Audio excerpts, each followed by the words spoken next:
Hello, my friends. Thank you so much for joining us for our next Tea with Limina. It is February 5th at 1 o'clock in the afternoon here Eastern Time. So if you are taking a break from your workday, I'm so honored that you are making time to join us here at Limina. I have my cup of tea. Hope that you have taken a moment to get yourself something cozy and delicious to drink. Before we get going, chatting about some of the things that I'm learning during this deep winter time, I'm going to light my candle here, which I almost always have lit while I'm working or meditating in the morning, as a reminder that there is always darkness and there's always light in our world, and they walk hand in hand together. So let me light my little candle here. I make these candles from upcycled yogurt jars. You can see, it looks like the wee yogurt jars. I'll tell you why I have this Sculpey on it in a minute. We light our jar. Just pause for a moment to remind ourselves that it really just takes a teeny tiny point of light in the darkest of times to refresh our spirits and to give us a moment of hope. This morning, or I guess this afternoon, as we reflect on deep winter learnings here at Limina, I brought with me one of our cute little prep bowls from the kitchen and some ice. And I'm going to do a little experiment with you. So I'm going to put just our normal little ice cubes in this bowl. So here you go, in our little kitchen prep bowl. And I'm going to rest this on the Sculpey back here on the candle, giving the candle enough room to breathe, but made sure that it was heat resistant Sculpey, so we're nice and safe. I'm just going to let that simmer back there for a little bit and see what happens to those hard ice cubes just in the course of our 10 minutes or so together.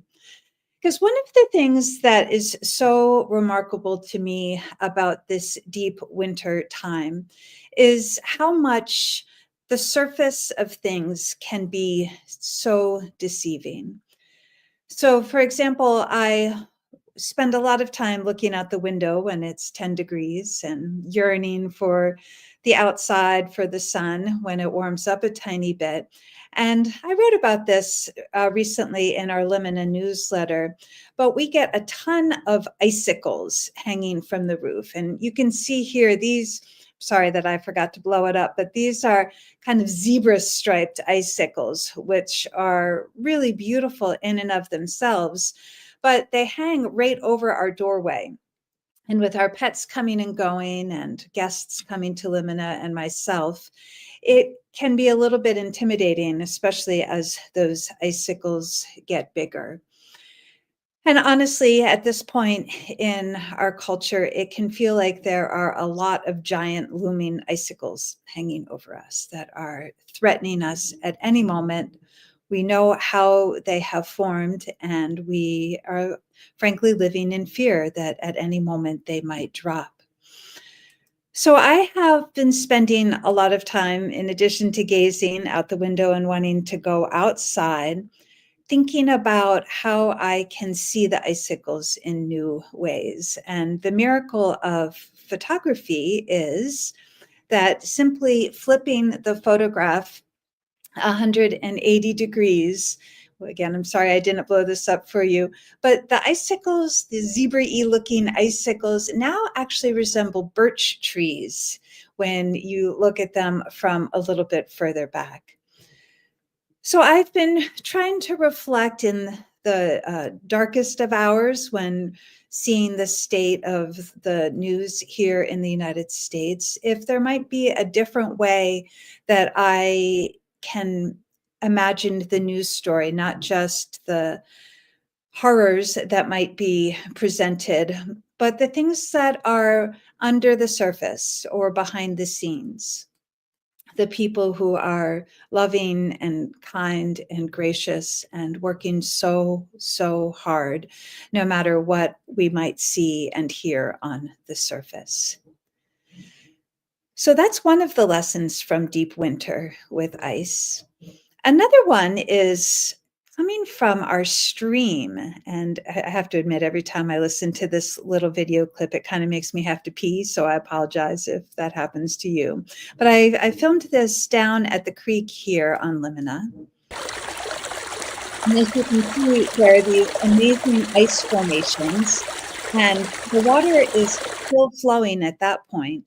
When I went back down to the creek just a couple of days ago, it actually was completely encased with ice on the top, but you could still see the water flowing beneath the surface.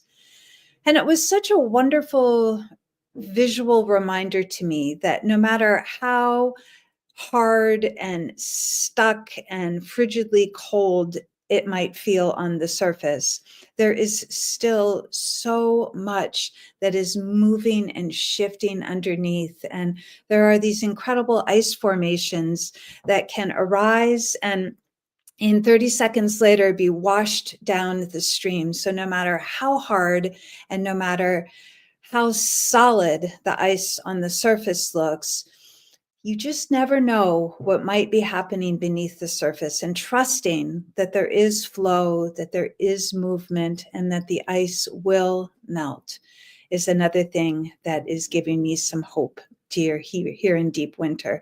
I hear some crickling and crackling back there, so I'll show you that ice in just a moment.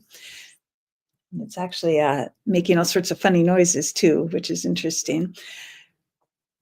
So turning from ice and the water here on the property, I also have been spending time reflecting on all that's happening underneath the surface of the earth.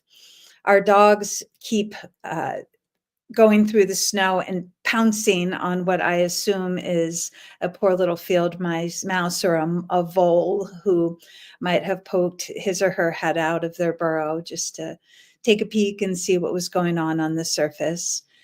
But we also know that there are seeds for a lot of our perennial plants that are under the surface. And those seeds actually need this period of cold stratification in order to help them break their dormancy, which I find so fascinating that seeds and the creatures of the earth long for these winter months and the rest that each is experiencing, the dormancy that every single living creature needs. And we as humans, unfortunately, frequently forget our need for dormancy and just keep trying to push and grow all the time. But these seeds not only need the dark of the earth and the period of time of winter where they have some dormancy, but they also need the cold.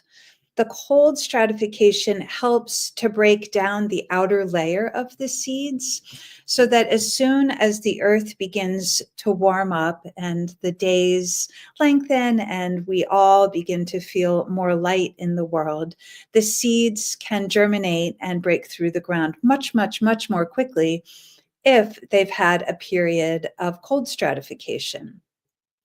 It's so counterintuitive to me to think that without the time of darkness and without the deep cold, many seeds won't ever break their dormancy period.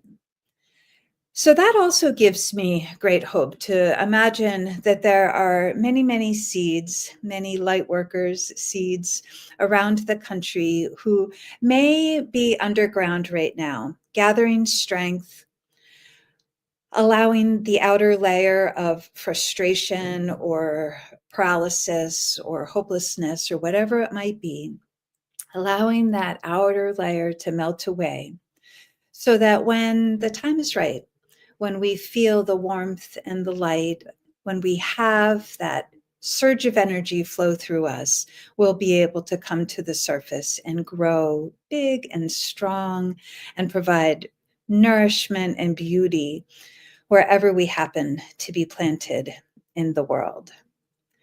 And then maybe this is a Northeast thing, because I know not everybody has to deal with the scourge of ticks. But I have to admit to being absolutely delighted to think about all of the ticks that are being killed during these deep, deep, deeply cold winter days. And more seriously, while I am hopeful that we will not all be dealing with so many tick bites and dangerous things this spring, it is necessary to have these periods of deep cold to maintain balance in all aspects of nature and in all aspects of our personal lives and our society's life. So, if any of these reflections from deep winter here in Maine help you to think about whatever deep winter periods you might be experiencing in our nation, in your personal lives, in your professional lives. May you trust that the ice can always be seen in a different way. May you know deep in your heart and in your bones that there is always flow beneath the surface, no matter what it looks like on the top layer. And here we have my little candle and water. And you'll see, just in the time of our conversation together, those three ice cubes have completely melted just with the power of one little candle back there. So honestly, it doesn't take a lot of light. It doesn't take a lot of warmth. And we all have the power to be those beings of light and nurture and sustenance and warmth and hope, and however you describe what being a tiny candle can mean in your life, in your community, and in our nation. So thank you so much, friends. I really appreciate you taking a moment out of your day to be with me here at Limina.